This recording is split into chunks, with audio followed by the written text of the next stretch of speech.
लंबी चर्चा के बाद बिहार में जातिगत जनगणना हुई और उसके आंकड़े भी जारी कर दिए गए, लेकिन आंकड़ों के जारी होने के बाद अब नई बहस छिड़ गई, न सिर्फ बिहार में बल्कि पूरे देश में कि आखिर ये आंकड़े कितने सटीक हैं, क्या इसमें गड़बड़ी की गई है, क्या मंशा थी इसको जारी करने के लिए, क्या ये जिस तरह से पिछले कुछ चुनावों में ओबीसी वोट बैंक बढ़ा है बीजेपी के लिए, क्या ये उसकी काट है, क्या ये महिला आरक्षण की काट है, या जिस तरह से जो तरह तरह की योजनाएं चलाई जा रही हैं उसकी काट है। तो हम चर्चा करने के लिए इस वक्त बिहार में ही मौजूद हैं, राजधानी पटना में मौजूद हैं, हमारे साथ लोग हैं, उनसे हम बात करते हैं।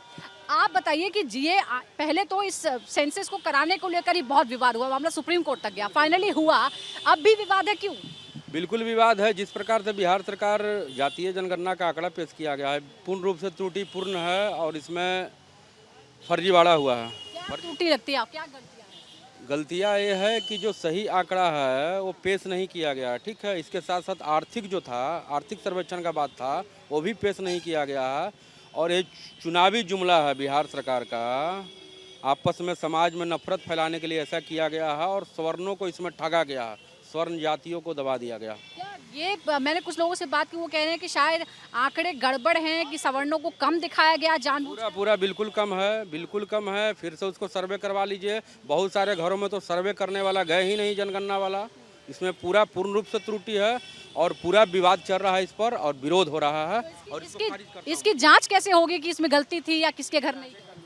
इसकी जांच के लिए तो अलग कमेटी बनानी चाहिए। बाकी लोगों को, जो बड़े लोग हैं, जो बड़े पदाधिकारी हैं, जो आईएएस ब्यूरोक्रेट हैं, उनको देखना चाहिए। लेकिन ये बात एकदम सही है कि ये किसी भी तरीके से सही आंकड़ा नहीं दिखा रहा है। हम में से कई, मैं खुद भुक्तभोगी हूँ, मेरे पास कोई नहीं आया, मेरे घर नहीं आया कि ये जानने के लिए कि भाई कितने लोग हैं, कितने लोग नहीं हैं, क्या है।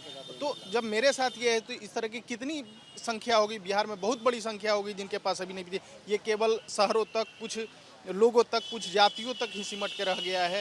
ये बिहार की असली तस्वीर नहीं है। क्या लगता है कुछ खास मंशा के तहत ये सेंसस किया गया है क्या? जातिगत जनगणना कुछ खास मंशा को लेकर किया गया है? नहीं, बहुत अच्छा से किया गया है। इसमें कहीं कोई भेदभाव नहीं हुआ है। अब बहुत बढ़िया से जनगणना प्रकाशित किया गया है। ये मुख्यमंत्री जी का, सरकार का थीम था। इसमें कहीं कोई भेदभाव नहीं है, जो भी स्पष्ट है और अच्छा है। विरोध करने वालों को क्या कहेंगे? कुछ लोग बोले त्रुटियां हैं, गड़बड़ी है। सबकी अपनी अपनी सोच है, अपना अपना विचार है, अभिव्यक्ति की आज़ादी है। सही किया गया। बिल्कुल 100% सही है। अच्छा, ठीक है। कुछ और लोगों से हम बात करते हैं। बाबा हमारे साथ हैं। बाबा, जातिगत जनगणना की रिपोर्ट जो आई है उस पर क्या कहेंगे आप? सही है क्या? जातिगत जनगणना की जो रिपोर्ट आई है उस पर आप क्या कहेंगे? सही लग रहा है आपको? हमने तो बताया ना कि जातीय गणना जो हुई है ये गोलमोल है, सही नहीं है। गोलमोल कैसे? मतलब आपको लगता है कुछ गड़बड़ है? इसमें सत्ता जो है अपने को आगे बढ़ाए, अपने को ऊपर दिखला रहा है। आपको लगता है कि वोट के लिए जानबूझ के ऐसा किया है? कान से हम कम सुनते हैं मैडम। अच्छा, वोट के लिए ऐसा कुछ किया गया है, वोट को लेकर किया गया है ये सब वोट की राजनीति है और बिहार की जनता को बरगलाया जा रहा है। बिहार की जनता को बरगलाया जा रहा है। और कोई बात करेगा जातिगत जनगणना पर? आप क्या कहेंगे? आपकी क्या राय है? जो आंकड़े जारी हुए हैं आपको लगता है सही है या क्या मंशा लेकर किया गया है ऐसा? जातीय जनगणना सही है, होना चाहिए था। लेकिन जो आंकड़े आए हैं लोग कुछ कह रहे हैं कि गलत आंकड़े हैं, कुछ लोग कह रहे हैं कि जानबूझ के सवर्णों को कम दिखाया गया है।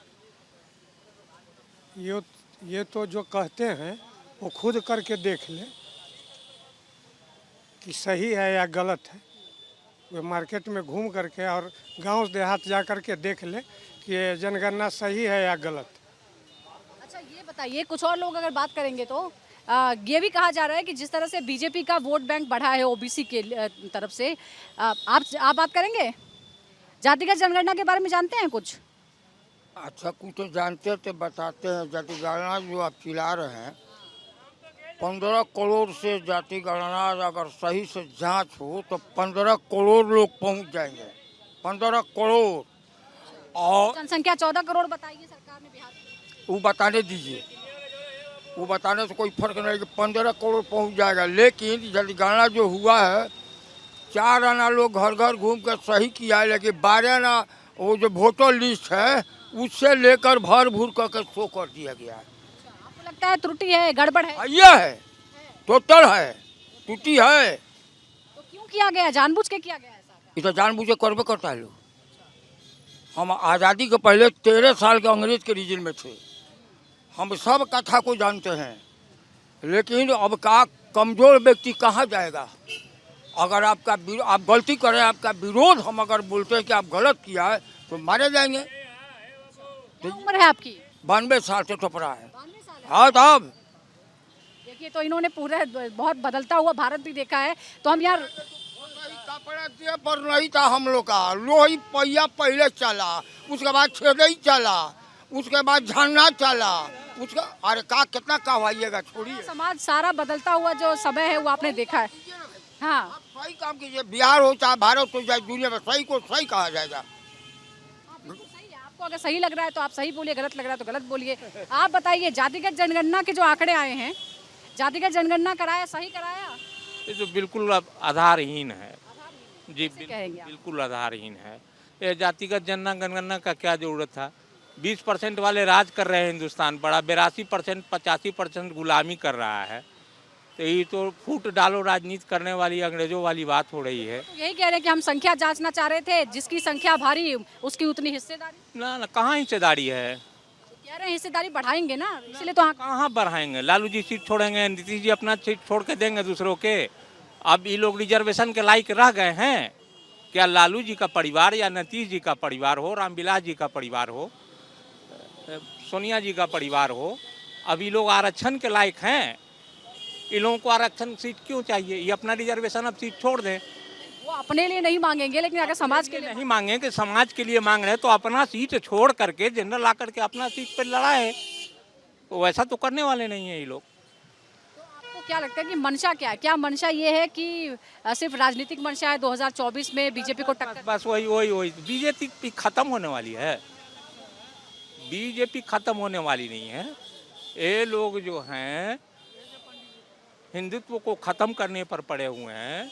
तो हिंदुत्व खत्म होने वाली चीज है। ये दादा परदादा जब से आने सृष्टि आई है। कह रहे हैं कि ये जो हिंदुत्व, जो एक साथ हिंदू एक साथ हैं, उनको जानबूझ के और जातिगत भेदभाव में बांटने की जी बिल्कुल एकदम सत्य बात है। यही सत्य है कि 85% को अलग करो, टुकड़े में करो, 2%, 3%, 5%, 14% करके अलग ही लोगों को करो, आराज करो। यही मंशा है इनकी। अच्छा, तो बीजेपी की हिंदुत्व की जो राजनीति है, जिस तरह से सभी हिंदुओं को एक साथ लाने की जो राजनीति है, उसको टक्कर देने के लिए इस तरह के जो भेद हैं वो और ज़्यादा बढ़ाए जा रहे हैं, ऐसा लोग मानते हैं। कुछ और लोगों से हम बात करने की कोशिश करेंगे।